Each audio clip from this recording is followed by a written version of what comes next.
ચોમાસું જ હોય ને. ચોમાહાની વાત ક્યાં કરો સાહેબ? ત્યાંથી ટ્રેક્ટરો 10 હાલતા હતા, ઈ કેટલા ફેરા કરે, ડમ્પર કેટલા કરે, હિસાબ તો કરો.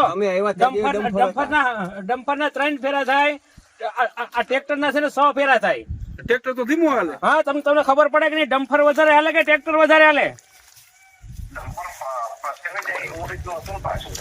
કઈ નતું, આ રસ્તો કમ્પ્લીટ હતો. તમારે આ સ્થળ ઉપર જોવા નથી આવવું, તમારે ડ્રાઈવરો નો નથી કેવું, નીચલા અધિકારીઓ નથી કેવું, એસી વાળા રૂમમાં તમારે બેસવું. આ ખેડૂત ની જોઈ લ્યો એક વખત, જોવ તો ખોરા તમે. એમ 3 જ ફેરા કરે આખા દિવસમાં, 3 જ ફેરા. 3 વાગ્યા પછી કહી દી કે અમારો ટાઈમ પૂરો થઈ ગયો.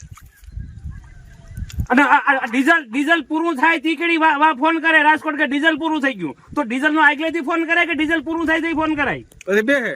એને બાંધવો નતો. તમે હુકામી ખેડૂત લખો એમ, તમારે ગવર્મેન્ટ ને રૂપિયા કામ કરવું, તમારા પગાર પાછી કરવાનું છે. થોડીક દયા રખાય, દયા. એમ પાછલી પેઢી છે ને ભૂંડા થાય તો હું તમને કહી દઉં એમ, થોડીક તો દયા હોવી જોઈએ કે ના હોવી જોઈએ ખેડૂત ઉપર?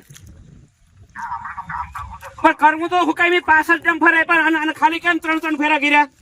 3 ફેરા કરવાનું કારણ શું? ટ્રેક્ટર 6 થી 7 ફેરા કરે. ખેડૂત પ્રાઇવેટ ટ્રેક્ટર મૂક્યા હતા, ઈ જગ્યાએ બાજુમાં મૂક્યા હતા. તપાસ કરો તમે. ખેડૂત 5 લાખ રૂપિયા નાખ્યા. કેટલા? તમે અહીં જોઈ જાવ, એકવાર જોઈ જાવ. એક વખત સ્થળ ઉપર આવીને જોવ ને પછી બોલાવો, નિસ્લામ ને પછી ખખડાવો.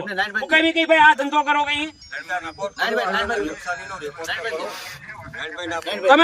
તમે મારી વાત સાંભળો. સ્થળ ઉપર જોઈ અને પછી તમે નીચલા અધિકારી નો પૂછો, નાનભાઈ ના આપું આ તાલુકા પંચાયત સભ્યના.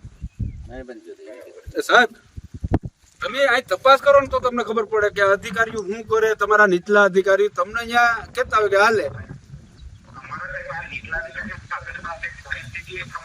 પરિસ્થિતિ. સાહેબ આ જો ટ્રેક્ટર મારે ટ્રેક્ટર તો ના ધીમું હાલતું હોય ને, ઈ 6 ફેરા કરે અને આ 3 ફેરા કરે, તો તમે એ પાછું રોડે રોડ છે, ડામર પટ્ટી રોડ છે, ખાલી 1 કિલોમીટર 1/2 કિલોમીટર રફ રસ્તો છે, એ કાયદેસર